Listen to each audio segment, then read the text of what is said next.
JJ, thank you so much for coming on the Winners Paradigm podcast, brother. It's an honor to converse with you. Before we even started talking about this podcast, and I knew it was going to be a great conversation just based off the leadership principles, how you conduct yourself. And it's funny, is I actually am going to record a solo podcast episode today talking about the eloquence of how we conduct ourselves, how we show up in the world. And then me and you have a brief conversation before we even record this podcast. And it's literally exactly what I'm going to talk about. So I know it's going to be a great conversation. Before I get ahead of myself, brother, would you mind giving us a brief intro, who you are, what you're passionate about today, brother? Well, my name is JJ Hardy. I own a company called Victory Leadership Coaching. I'm passionate about leadership. I spent a little bit of time out in the civilian workforce, and I realized that that's the one thing that's missing is leadership. You know, people talk about how they're in the leadership position, but it's different than being a leader. There's a difference between a manager and a leader. And so I train the principles on how to make that happen for any person. Boom. And let's touch there, brother, because that's something that we're lacking. You know, I know you mentioned the civilian sector, but I say even within the service, brother, because when I was in the Marine Corps, like a lot of shady shit. Like, I mean, I was fortunate, 19 years old, E4, E6 position. So I ran the operations and training department for MB-22 squadron, and was fortunate because I was able to pull a little bit of weight. So how to learn how to conduct myself on the staff NCOs who would just try to punk me any chance they got, which was funny because it was a reflection of themselves. So you either had the squared away ones, you had the dog shit ones who got through their career, and the crazy thing too, and this is what we'll touch up on, was just the leadership as like they were okay to just fuck people over, and they were just like, oh, this is okay. And then when you bring it to light and you're like, hey, this isn't the way we should lead, this isn't the way we should take care of our people, it would be brought up as, oh, that's the way I was brought up in the core. That's the way it is. So when it comes to leadership, brother, and people now aren't leading the way that they want to be led, what do we do, and how do we stop that from having this toxic environment to actually leading in the correct manner, brother? Sure.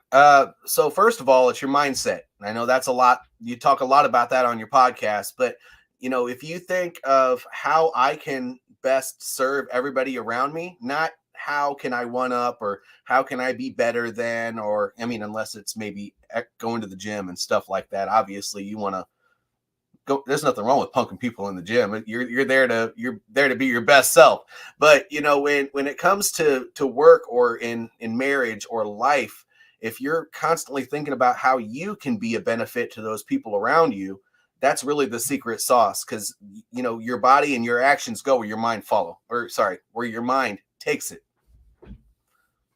Oh, 100%, and I love the way you said that, because that was something for me too, where it was, I gained a lot of weight. Like I told you, I had about various fucking injuries from when I was in, and even now dealing with it, the aftermath. And that's what I had to change, is I didn't squat for 5 years because my knees were jacked up, and they still are to this day. The difference is I just learned how to maneuver through the pain, and also took that years, to work on machines and strengthen myself, strengthen my core, because I kept just having injury after injury.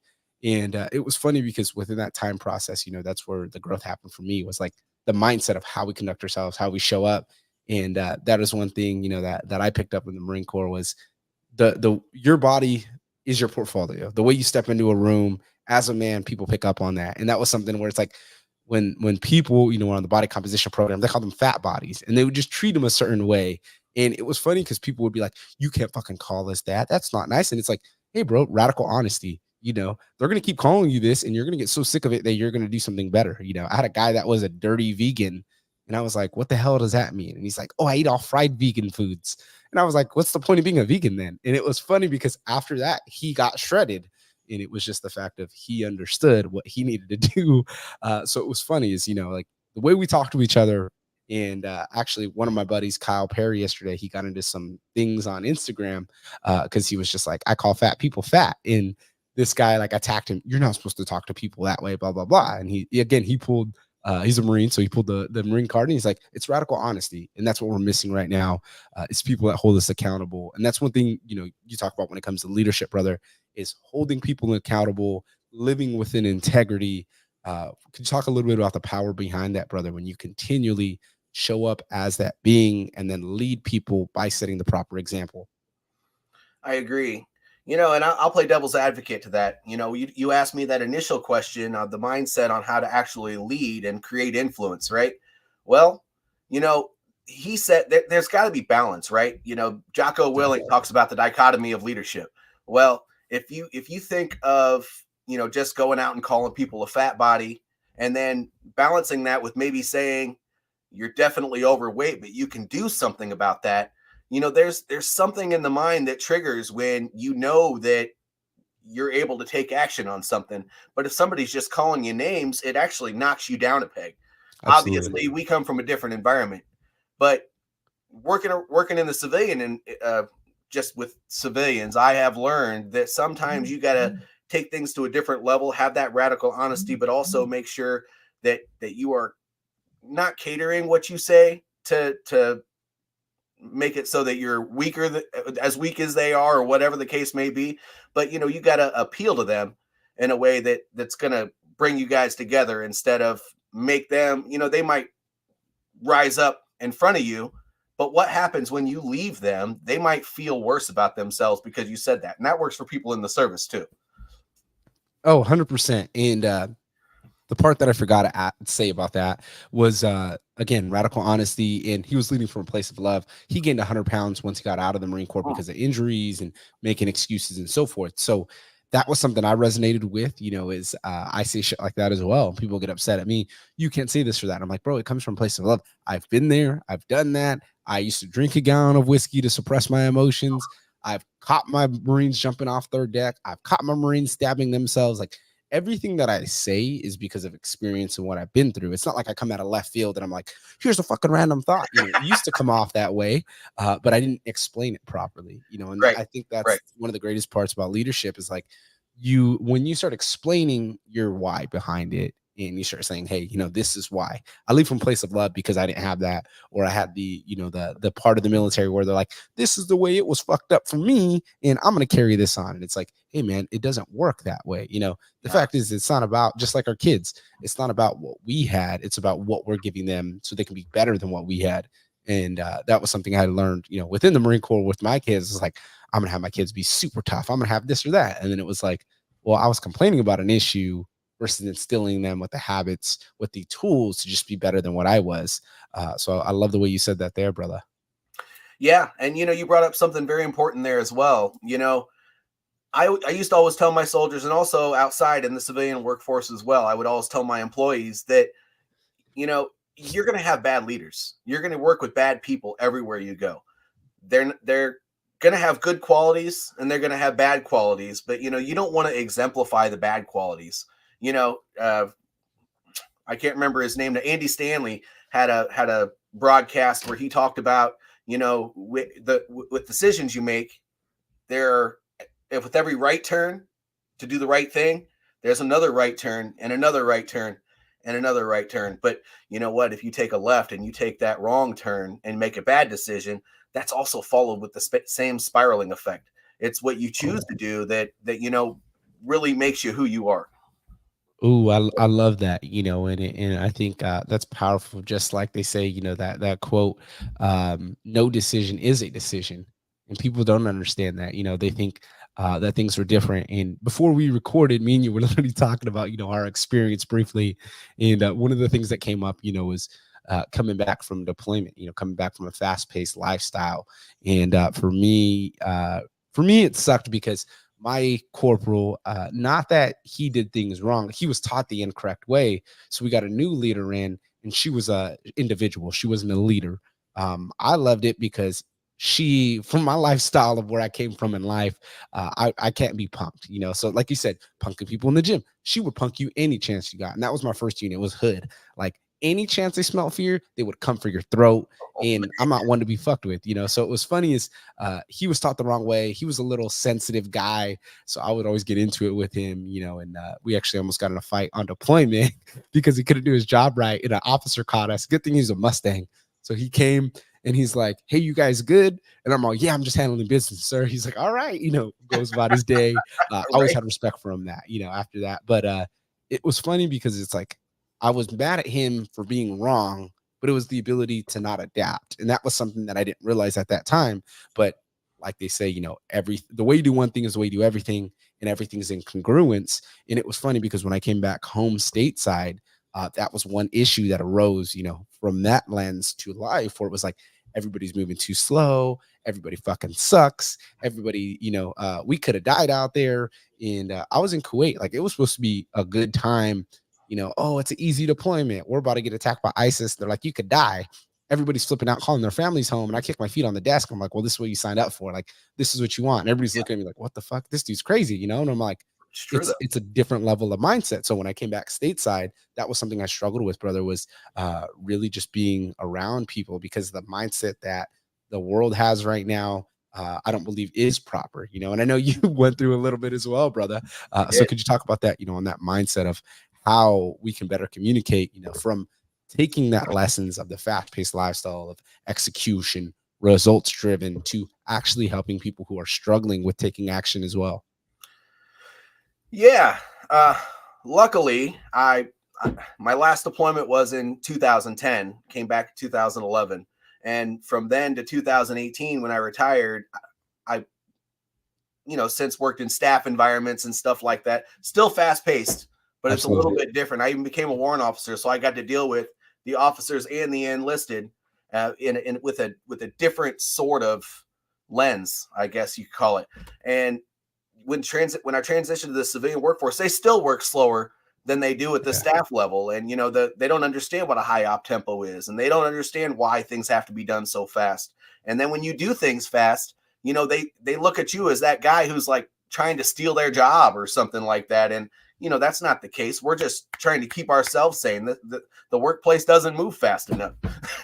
And when you really start thinking about it, and you think about what I just said, people have never had to be in a position where their lives were at stake.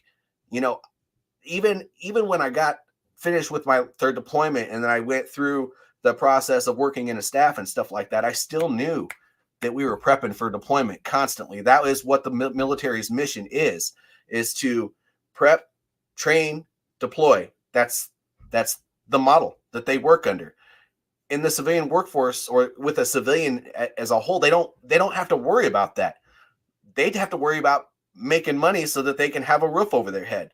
So when you think about that, you have to kind of take the sense of urgency out of it, and you have to come down to their level, and you have to ask a lot of questions. John Maxwell even wrote a book about that, making sure Exactly. you ask the right questions to get to where they are, because where you are doesn't matter. You might think of things a different way and take some massive action, but not everybody is like that. So I think the biggest part of helping people solve their problems and take action is to figure out where they are first, and then build a plan. Oh, I love that, brother. And again, the term congruence, something I talked about already. It's funny because when you put that work in, you understand that. And I literally had a call yesterday with the gentleman, and that was the same thing we talked about. And he was like, "Oh, you do this podcasting game, and you talk to people, and you ask these things." And he's like, "How did you learn how to talk to people and ask questions?" I'm like, "Actually, I say I'm an extrovertedly introvert. Like I can talk to people, but I really don't like to. I'm really introverted at heart. I like to be alone, and I also." I can only be around an A type player personality. Like you got to be moving, you got to be executing, you got to have a different mindset. If I give you a problem, hey, this is a solution, no matter what it is. And I'm like, for me, that's where my mentality kicks in. The military in me kicks in is like, oh, this dude's not it, because of what we were trained with is we had to keep moving, whatever. So it's that. And then two, I would say the one thing that I learned, from the street and in the military, is you got to be able to protect yourself, and you got to be able to at all times, take care of your people. And for me, I was a big drinker, like I said, and that was something where it's like improper judgment. Shit went south. You can't take care of your people. You can't show up. So that's why things like workouts and foundational principles and spirituality come into play, because you're continually doing these things. And the guy's like listening, and he's like, I was just asking about podcasting. It's funny that you're saying all these different things. And I'm like, bro, once I learned that everything's in congruence, that's where life started to change. It was like the way you do one thing, the way you do everything that you're doing is being a tactician. Ultimately, you're aligning yourself to this or that. And it was funny because that's exactly what he was asking, but he didn't think I was going to go that deep on the question. And you're absolutely right. When you say that, it's like we can go down to their level, but number two, we instill a level of excellence, and that's going to be the next thing. Is making sure that we live within an integrity and keeping that level of excellence. Because again, we got one life.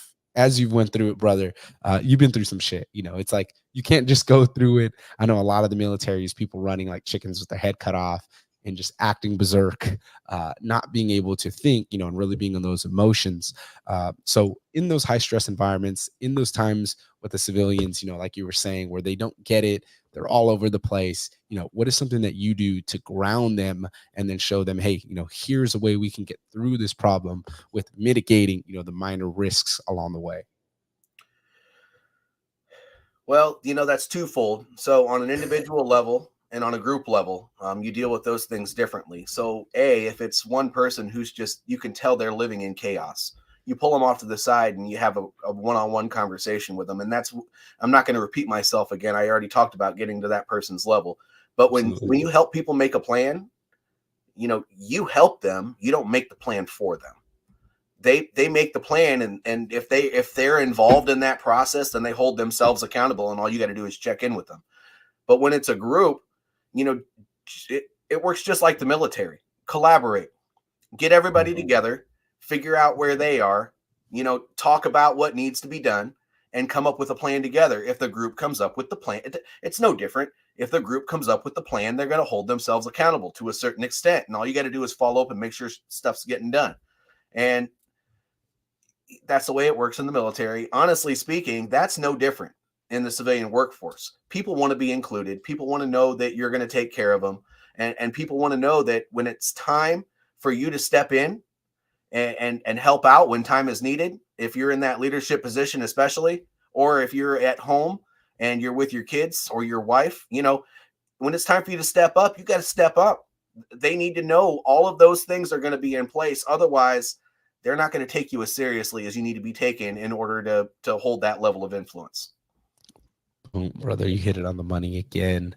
I love that, and that's something that I've learned as well. Is it's congruent within life. Is like everybody wants to be included in that. When you take care of your people, that's one thing, and that was one thing for me. Military taught me, especially coming to be a civil in the civilian sector, was like going into a sales background again, cutthroat, and I had to take care of my people. When I started taking care of my people, they started being like, "Oh, you're a leader," and it was funny because I actually worked for a VA claims company, and they're supposed to help vets get their VA compensation that they deserve.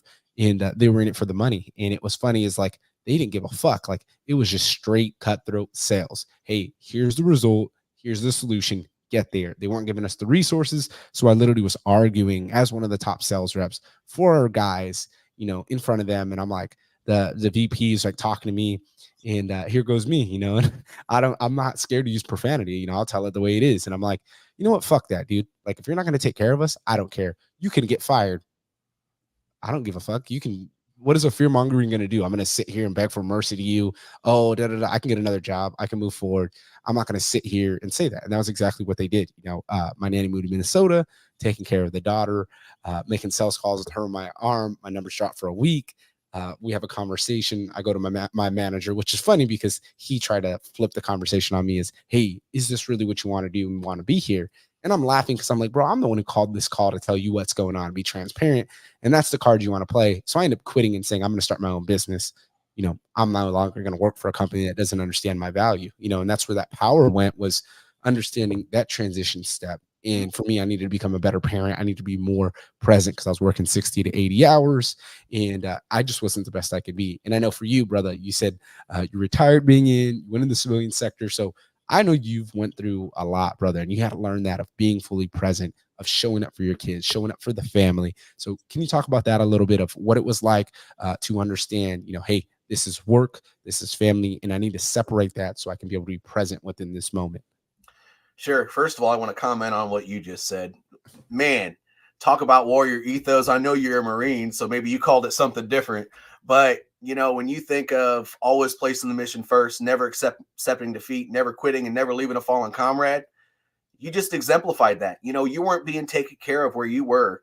So you made it happen on your own because you have people relying on you.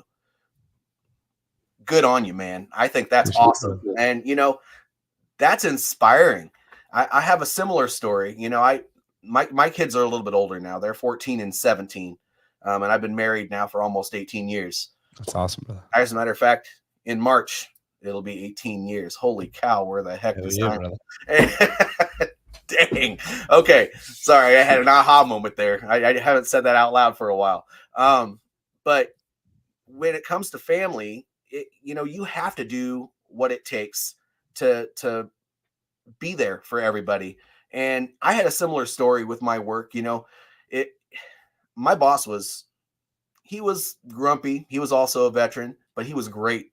I actually ended up starting my own business because I had this idea and I helped them create a leadership development program. And this is what's wrong with corporate America, to be quite honest with you. And, I said, I wanted to, this is working. So I would like it very much if you would create a position for me so I could do this, company wide and make this my job. And they made a position and they posted it because I didn't have the master's degree and they gave it to somebody else. Yep. I guarantee you that Joker's probably not doing it nearly as well as I did, but that's not what matters. It doesn't suit the vision that I had either. But that's when I knew that I wasn't valued in that organization and that I was just another cog in the wheel. And so I started this. It took me a while to get the ball rolling. But when people see the type of gumption that it takes and the type of resiliency that you have to have in order to go out and do something on your own, I'm not talking about just the clients that I've served, but I'm talking about my kids, my wife. It lets them know that, anything is possible. And that's inspiring to people. Not that I knew that to start with. I just knew that where I was kind of sucking eggs, to be quite honest with you. But, I knew that I could do something. I created a vision board, which I wasn't really big on when I was in the military because things were moving so fast. And I created a plan and I executed and I failed and I replanned and I executed and I mostly failed. And then I tried it again. And before you know it, things started happening. And when it comes to the civilian side of things, people don't see that that's what it takes. I mean, it takes a lot to be a Grant Cardone or a John Maxwell or whatever, but it's not unachievable. What stands between a person and, a regular Joe like you and me right now, and somebody like John Maxwell and Grant Cardone is that, they just did not give up. And so to answer your question, don't freaking give up. If you have an idea, don't accept failure as an option. Look at it as an opportunity to learn how to do better and just don't freaking give up. Because when you're giving up, you're not giving up on that idea. If it was a passion for you, you're giving up on yourself. Oh, I love that so much, brother. That's something that I went through, as well, was understanding that. And it was funny because you mentioned, the company making a position. That happened the same thing with me. I was in fear. I had started the podcast. I started talking more mindset, being a little controversial, talking, about leadership. I didn't call names, but I was just talking about how we can improve in leadership. And hey, this happened at my job today, and this is how we can be better. I had a manager that was an Army guy for like 15 years. And from what I've assessed on him and from what he said about is your heart still here? He tried to be one of those tough guys. I was like, oh, but he wasn't about it, so I didn't respect the guy. No one respected him. We filed complaints on him multiple times. And I was just like, I asked to actually get moved sales team to a different sales manager. And the other one quit because he was like, oh, I don't like this company. I'm moving on, building my own business.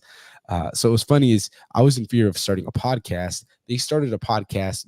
Two marketing girls started a podcast for the company, and that was okay. And then when I found out the VP of marketing and the director of training, they had their own businesses on the side, and they were doing all this shit on the side, and everybody had something else that they were doing to supplement their income and on the side. And here goes me being afraid of doing what I'm interested in to focus on my development. So it was just eye-opening because everybody at that company was doing something on the side. Like it wasn't everybody who was excelling was doing something on the side. It wasn't that they were just clocking into this job to give their whole life and soul away. They were showing up, with other things, what they were doing. And that was something for me where I was like, man, I got to be better. I got to do this, so I really appreciate you, brother. You've been an amazing guest. I'll wrap it up with the last question here, brother. what would you say to the previous version of ourselves? We don't know where to start. We just want to align ourselves with our definition of success. I would say get out of your head.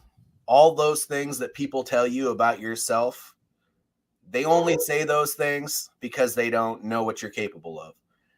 If you get out of your head, you put it doesn't even have to be a good one, but a tentative plan together, and you take massive action. And I don't care if it's to get a job or if it's to go and start a business or if it's to get in shape or whatever it is, do it.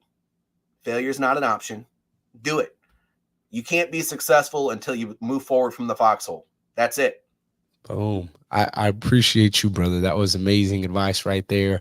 And I think it wrapped up, how great this episode was on leadership and just really being a servant leader. So I really commend you. Thank you again for coming on, brother. Where can people find you? They want to keep up with you, my man. Well, where can't you find me? I'm on LinkedIn, JJ Hardy or Victory Leadership Coaching. Most of my actions on the JJ Hardy version of the LinkedIn page. Otherwise, you can find me on Facebook, Instagram. Well, really, those are my three main platforms. And I also have a YouTube channel. But honestly speaking, go to LinkedIn or Facebook. If you want to talk to me, you can get a hold of me there. Otherwise, it's victoryleadershipcoaching.com. And you can even watch some of my videos from that site. Easy day, brother. I'll have that in the show notes. So thank you again. It was an immense honor, brother. Yep. Thank you.